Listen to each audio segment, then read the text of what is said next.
Saudara sekalian, kali ini saya akan melanjutkan penyampaian metodologi penelitian televisi dan film bagian ketiga.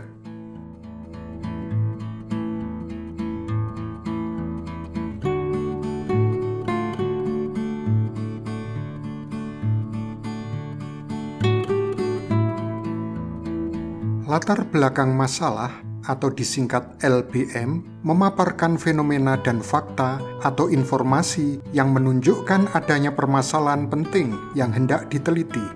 Bagian ini berisi hasil identifikasi masalah, variabel yang hendak diteliti, serta argumentasi yang menunjukkan bahwa penelitian tersebut perlu dilakukan.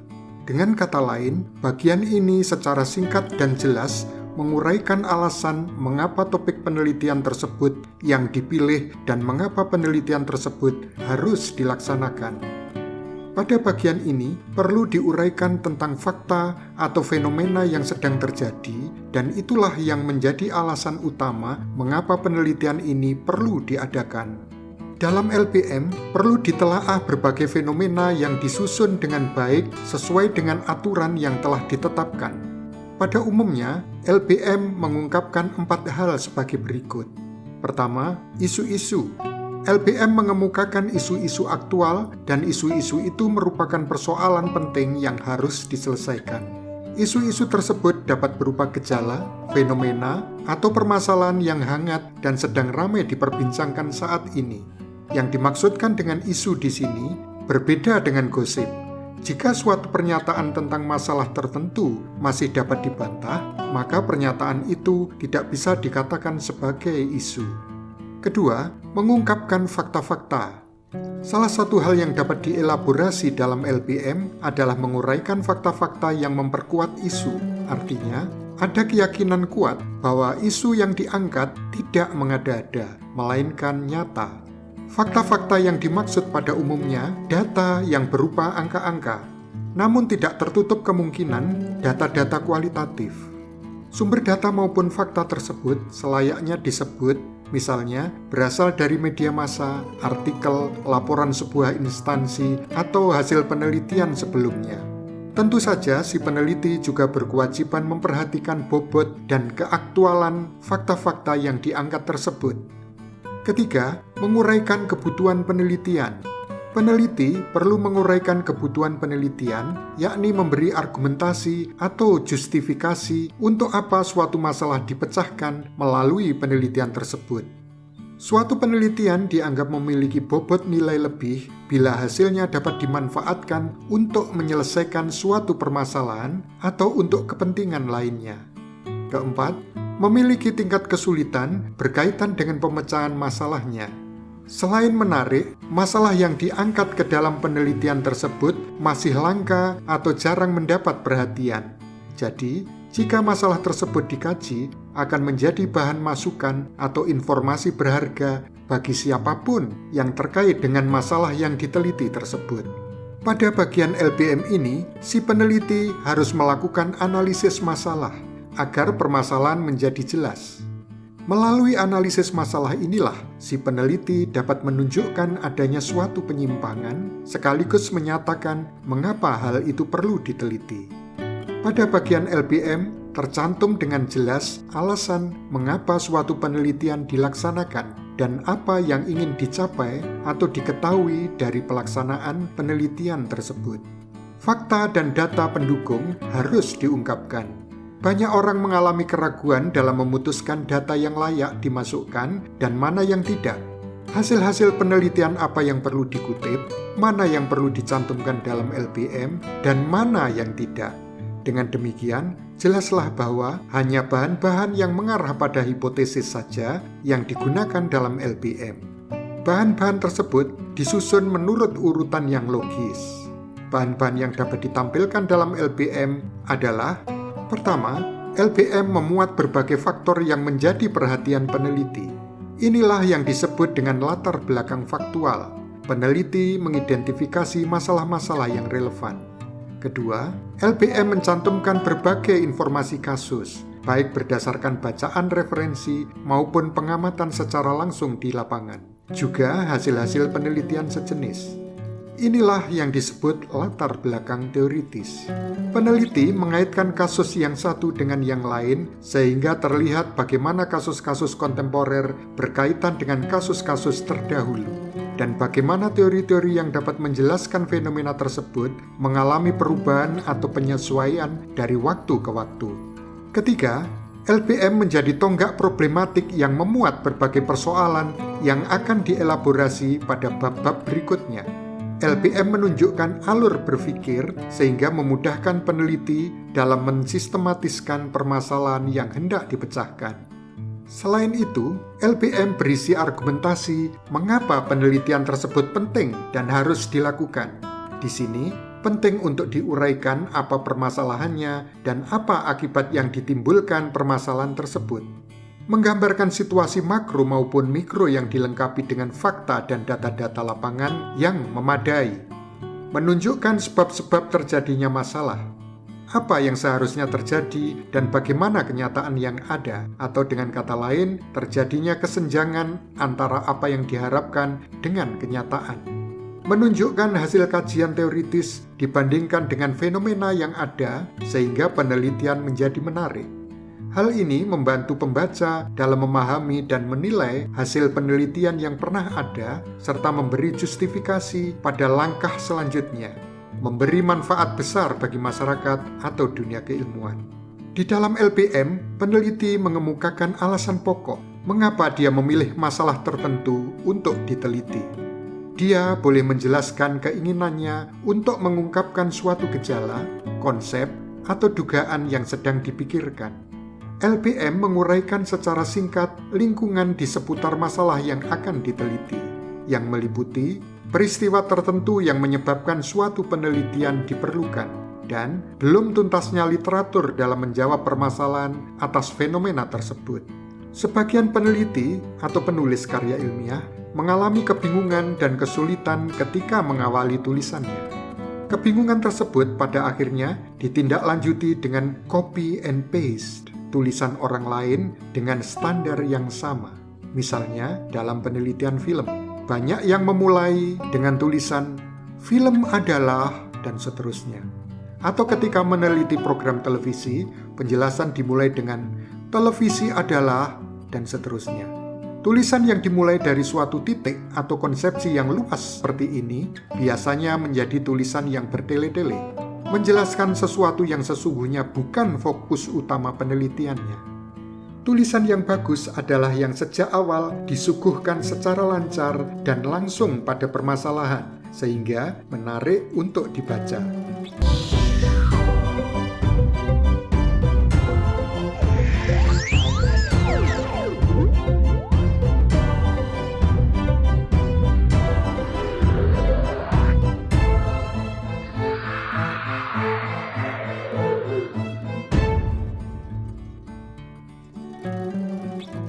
Syarat apa saja yang harus dipenuhi agar sebuah tulisan menjadi menarik? Pertama, memiliki pijakan-pijakan empiris dan konseptual yang membedakannya dengan penelitian sebelumnya. Kedua, gagasan atau tema tulisan tersebut belum banyak atau bahkan belum pernah diteliti dan ditulis. Ketiga, berbagai kontradiksi dan problematika sudah dikemukakan sejak awal sebagai pijakan permasalahan. Gagasan atau tema tersebut dapat didasarkan pada objek formal atau objek material penelitian. LBM yang baik adalah LBM yang efektif, yakni yang secara langsung merujuk pada fokus penelitian. Sebagai contoh, ketika membahas aspek-aspek penokohan pada film Ibunda, maka langkah pertama adalah langsung menjelaskan permasalahan penokohan dalam film tersebut. Ringkasan cerita boleh ditampilkan, tetapi yang menggambarkan problematika penokohan, bukan ringkasan ala kadarnya yang serampangan diambil dari internet. Contoh lain, ketika peneliti tertarik untuk membahas persoalan rasisme dalam penelitiannya, maka fokus pada rasisme tersebut dapat menjadi hal pertama yang dia sampaikan di bagian LBM. Tentu saja, rasisme yang dikemukakan adalah yang terkait langsung dengan film. Sebagai contoh, seorang mahasiswa yang sedang membahas persoalan rasisme dalam sebuah film memilih strategi mengutip dialog sebagai pembuka tulisan. Dia memilih sebuah kalimat penting dari dialog salah satu tokoh dalam film yang menurutnya merupakan kalimat paling fundamental terkait dengan persoalan rasisme dalam film tersebut. Kutipan itu ditulis dan diletakkan di bagian kanan atas halaman pertama bab 1. Selanjutnya, berdasarkan kalimat itulah dia mengembangkan persoalan rasisme pada paragraf-paragraf berikutnya dalam LBM. Setelah penjelasan pada bagian awal yang terfokus tersebut, peneliti dapat mengembangkan penjelasan ke hal-hal yang lebih luas, misalnya latar belakang kreatif sutradara dan masa film itu diproduksi. Selain itu, isi film tersebut perlu dijelaskan secara singkat, tetapi berpatokan pada problematikanya. Selanjutnya, LBM kembali mengerucut ke persoalan yang hendak dibahas. Hal apa yang menyebabkan peneliti tertarik membahas film tersebut, serta permasalahan mendasar apa yang menjadikannya menarik untuk diteliti.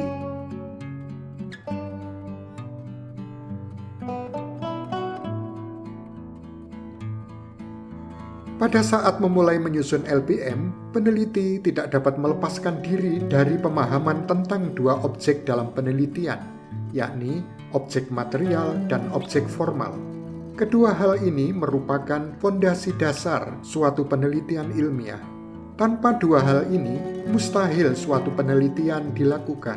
Oleh karena itu, menjelaskan keterkaitan antara objek material dan objek formal penelitian merupakan hal penting yang harus ada dalam LBM. Setiap peneliti harus menentukan apa objek material dan objek formal penelitiannya, serta memberi justifikasi mengapa objek tersebut yang dia pilih, apa urgensi dan relevansinya. Objek material adalah suatu objek yang akan menjadi sumber data utama penelitian. Dalam kajian film, objek material berupa sebuah atau beberapa film yang dipilih untuk dikaji. Dari objek material inilah peneliti menggali data-data penting untuk penelitiannya. Data-data dari objek material ini dapat berupa dialog, tindakan, wacana, dan sebagainya tergantung pada kebutuhan penelitian. Objek formal adalah objek yang akan dibahas dalam suatu pengkajian film. Biasanya, aspek tersebut berkaitan dengan persoalan teoritis atau epistemologis tertentu. Sebuah penelitian dapat mengangkat objek formal tertentu, misalnya persoalan tindak kekerasan seksual, maskulinitas, identitas, etnisitas, ekonomi, penyalahgunaan kekuasaan, dan sebagainya. Dalam suatu penelitian, objek formal berposisi strategis karena menunjukkan kemampuan dan kemahiran si peneliti dalam mengabstraksikan data-data empiris yang dimilikinya ke dalam bentuk konsep teoritis. Seorang peneliti yang belum sanggup menjelaskan objek formalnya dengan baik berarti belum mampu mengabstraksikan hal-hal konkret.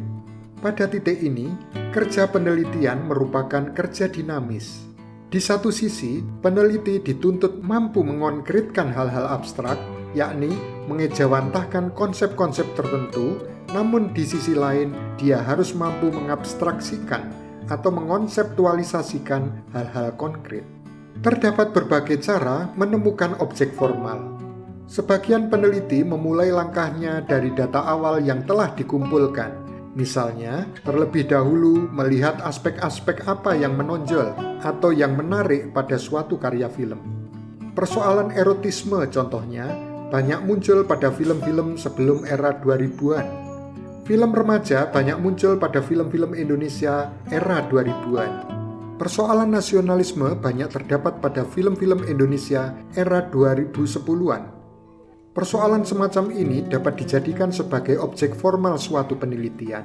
Di samping itu, sebagian peneliti memulai aktivitas risetnya dengan cara membahas terlebih dahulu sejumlah teori yang diperkirakan terkait dengan karya film tersebut. Selanjutnya, mencari aspek-aspek apa yang akan diteliti berdasarkan pada teori yang telah dipelajarinya. Seorang peneliti dapat memulai aktivitas penelitiannya dengan membaca tulisan-tulisan dengan objek formal tertentu. Misalnya, beberapa peneliti telah meneliti film opera Jawa karya Garin Nugroho. Si peneliti dapat mengamati berbagai objek formal yang telah diteliti oleh para peneliti tersebut. Selanjutnya, dia mencoba menemukan objek formal yang berbeda yang belum pernah diteliti. Sebagai pedoman, penelitian untuk tugas akhir mahasiswa televisi dan film harus disusun berdasarkan objek material dan formal yang berkaitan erat dengan Television and Film Studies atau kajian televisi dan film. Objek material Television and Film Studies adalah semua produk audiovisual yang dihasilkan dalam lingkup industri film dan penyiaran televisi. Objek formal Television and Film Studies adalah semua produksi, proses, serta pengaruh film dan televisi terhadap khalayak.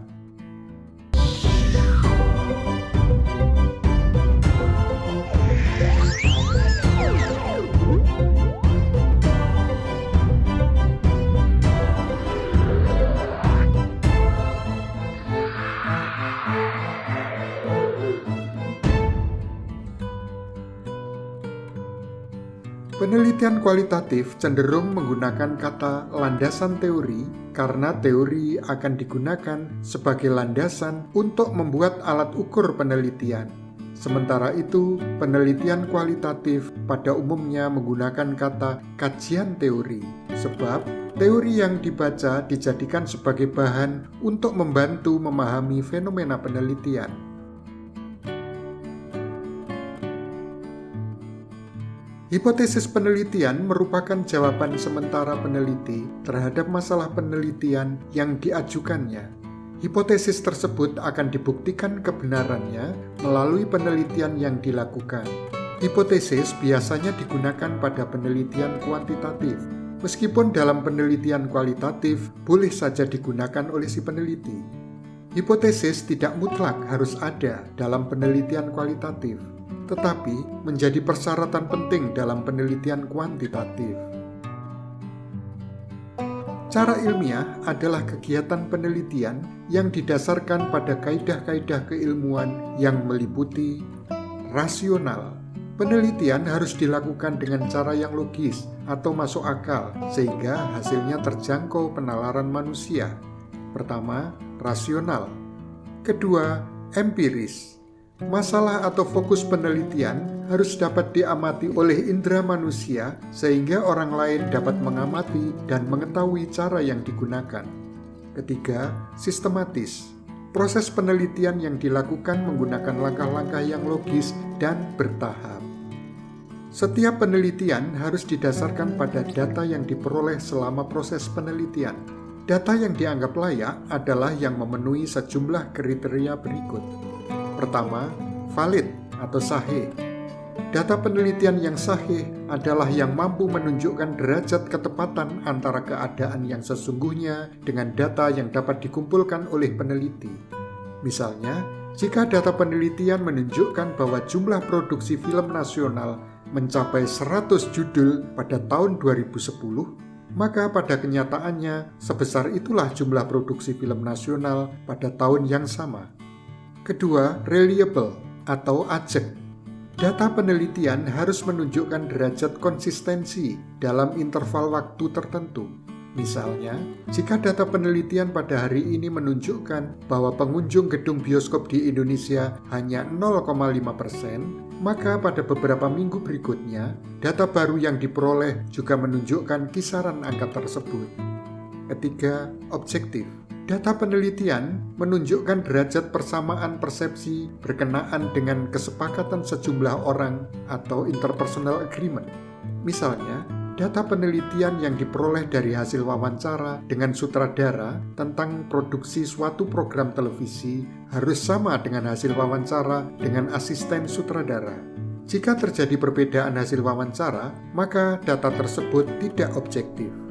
Dalam penelitian kualitatif, dikenal 4 jenis sumber data, yaitu subjek, informan, written documents, dan unwritten documents. Written documents atau written literature merupakan pengkajian terhadap teks sebagai sumber data yang tertulis, baik dalam bentuk buku atau kumpulan-kumpulan dokumen. Dapat dikatakan bahwa semua jenis penelitian ilmiah memerlukan studi pustaka.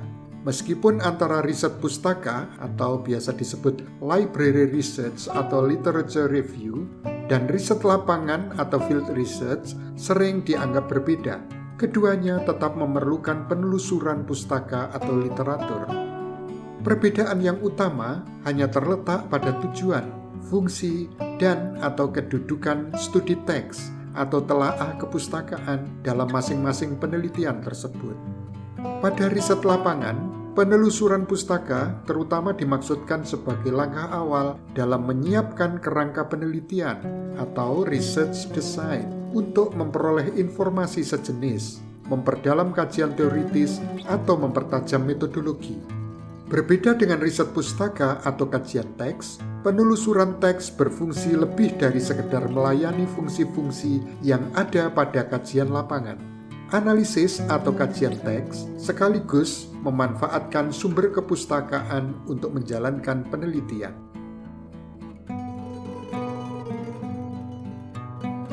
Tujuan penelitian merupakan deskripsi ringkas tentang hal-hal yang ingin diketahui atau dipahami, diatasi, atau dicari solusinya terkait dengan masalah yang diteliti. Tujuan penelitian berkaitan erat dengan pernyataan penelitian, tetapi tingkat tujuan penelitian tergantung hasil kajian pustaka. Terdapat beberapa tingkat atau jenis tujuan penelitian, yaitu: pertama, mengeksplorasi. Penelitian bertujuan mengeksplorasi faktor-faktor yang mempengaruhi permasalahan. Kedua, mendeskripsikan. Penelitian bertujuan mendeskripsikan pola, perkembangan, atau kategori. Ketiga, menguji hipotesis. Penelitian bertujuan menguji kebenaran suatu hipotesis, misalnya tidak ada hubungan antara X dengan Y. Keempat, mengevaluasi. Penelitian bertujuan mengevaluasi suatu keputusan atau pelaksanaan suatu aktivitas, misalnya mengevaluasi pelaksanaan pemilihan umum 2019 berdasarkan kriteria akademis. Keenam, penemuan. Penelitian bertujuan untuk menemukan sesuatu yang belum pernah ada atau diketahui sebelumnya. Ketujuh, pembuktian. Penelitian bertujuan membuktikan atas keraguan terhadap informasi atau pengetahuan tertentu. Kedelapan, pengembangan. Penelitian bertujuan memperdalam atau memperluas pengetahuan yang sudah ada. Setiap pertanyaan penelitian hendaknya dirumuskan suatu tujuan. Hal ini untuk mengantisipasi kenyataan bahwa tujuan masing-masing pertanyaan penelitian mungkin saja berbeda tergantung pada kondisi pengetahuan yang ada saat ini, yang berupa hasil kajian pustaka bagi setiap pertanyaan penelitian. Tujuan penelitian harus jelas, tidak berbelit-belit. Biasanya diawali dengan kata-kata untuk mengetahui, untuk menghitung, untuk menganalisis, untuk membedakan, dan lain sebagainya. Manfaat penelitian antara lain sebagai berikut. Pertama, memahami masalah. Penelitian dapat berguna untuk memperjelas suatu masalah atau informasi yang sebelumnya tidak diketahui atau hanya bersifat samar-samar. Kedua, memecahkan masalah. Penelitian dianggap berguna untuk memecahkan masalah jika penelitian tersebut dilakukan untuk mengatasi suatu masalah yang muncul di lokasi penelitian. Misalnya, untuk memecahkan masalah rendahnya capaian rating suatu program televisi, dilakukan penelitian terhadap selera atau minat publik agar dapat diketahui apa minat masyarakat. Ketiga, mengantisipasi masalah. Penelitian yang berguna untuk mengantisipasi adalah penelitian yang dilakukan untuk mengantisipasi masalah yang diperkirakan akan timbul. Misalnya, penelitian tentang jajak pendapat masyarakat terhadap undang-undang pornografi yang akan ditetapkan pemerintah.